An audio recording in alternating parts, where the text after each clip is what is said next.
She's an icon, she's a legend, and she's the moment. Moodeng, the baby hippo, has taken internet by a frenzy with her quirky personality.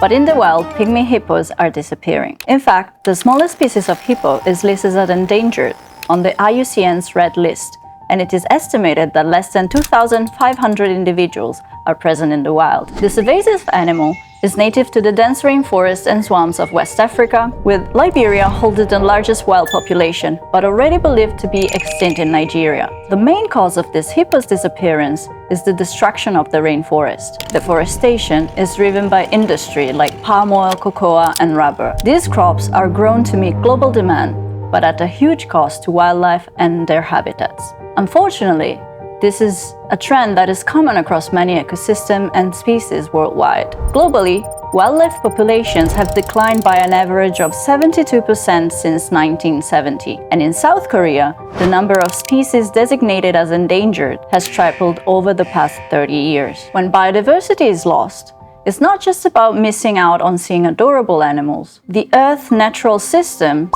balanced by biodiversity, absorb 10 billion tons of carbon, playing a crucial role in mitigating the climate crisis. On top of that, over half of the world's GDP, roughly $44 trillion, comes from nature. We also rely on nature for the majority of our food supplies, emphasizing the critical role it plays in our survival. About 75% of the world's main food crops rely on pollinators, like bees, for growth. Recently, longer and hotter summers have disrupted food production, leading to a spike in prices. So, what do you think would happen if the creatures crucial for food production began to disappear? When biodiversity is destroyed, the Earth's ability to absorb carbon decreases, accelerating the climate crisis, which inevitably threatens the economy and food stability. This is why the World Economic Forum has identified the top 3 threats humanity will face in the next decade as extreme weather events, critical changes to Earth's systems, and biodiversity loss and ecosystem collapse. So how can we protect biodiversity and ourselves? Money talks.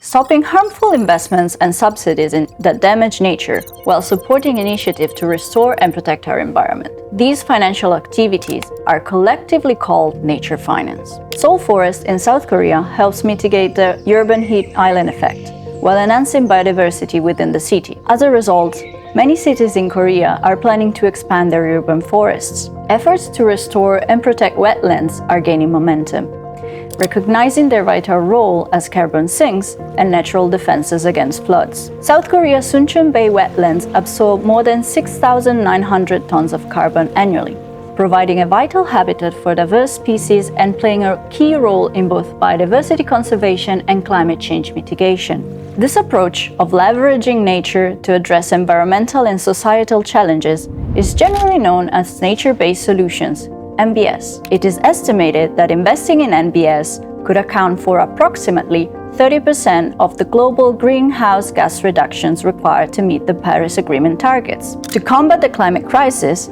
the international community frequently convenes to discuss solutions, such as the UNFCCC's COP, which led to the Paris Climate Agreement in 2015. Similarly, nations come together for discussions at the CBD COP to protect biodiversity. At the CBD COP 15 in 2022, a significant agreement was reached, the Kunming-Montreal Global Biodiversity Framework. It aims to halt global biodiversity loss by 2030 and achieve harmonious coexistence between humans and nature by 2050. The GBF's 2030 targets include a total of 23 action goals. These include targets to increase the financial flows towards nature and to identify harmful subsidies that damage nature and gradually reduce them by 2025. South Korea is a signatory of the GBF and has recently developed the 5th National Biodiversity Strategy, ahead of this year's COP16. The problem is that Korean financial institutions continue to invest in overseas projects that lead to deforestation. When SFOC reviewed the Forest and Finance database, which assesses financial exposure to deforestation, and other data received from reliable sources, we found that over the past 3 years, Korea's 5 major banks have invested more than 1.2 trillion Korean won in industries closely tied to deforestation, such as pulp and paper, palm oil, and biomass. In other words, They are investing in activities that are destroying the biodiversity. These industries are considered high risk for deforestation and are set to face trade restrictions under the new EU deforestation regulation. On the other hand, investment in nature conservation is not even properly accounted for. Humanity's carbon emissions, which drive climate change, are estimated to be around 40 billion tons annually. Of this amount, Earth's natural systems absorb 20 billion tons, indicating that if we were to reduce anthropogenic carbon emissions by half, we could prevent the climate crisis. However, if biodiversity and nature are destroyed, the Earth's capacity to absorb carbon will decrease, exacerbating the climate crisis and resulting in further destruction of nature and biodiversity. A vicious cycle. Biodiversity encompasses the nature around us. Without it, humanity would struggle to adapt to climate and environmental changes, to protect the natural world we coexist with, and to safeguard our livelihoods. SFOC will monitor harmful financial activities and explore ways to expand nature finance. We kindly ask you for your support in our efforts.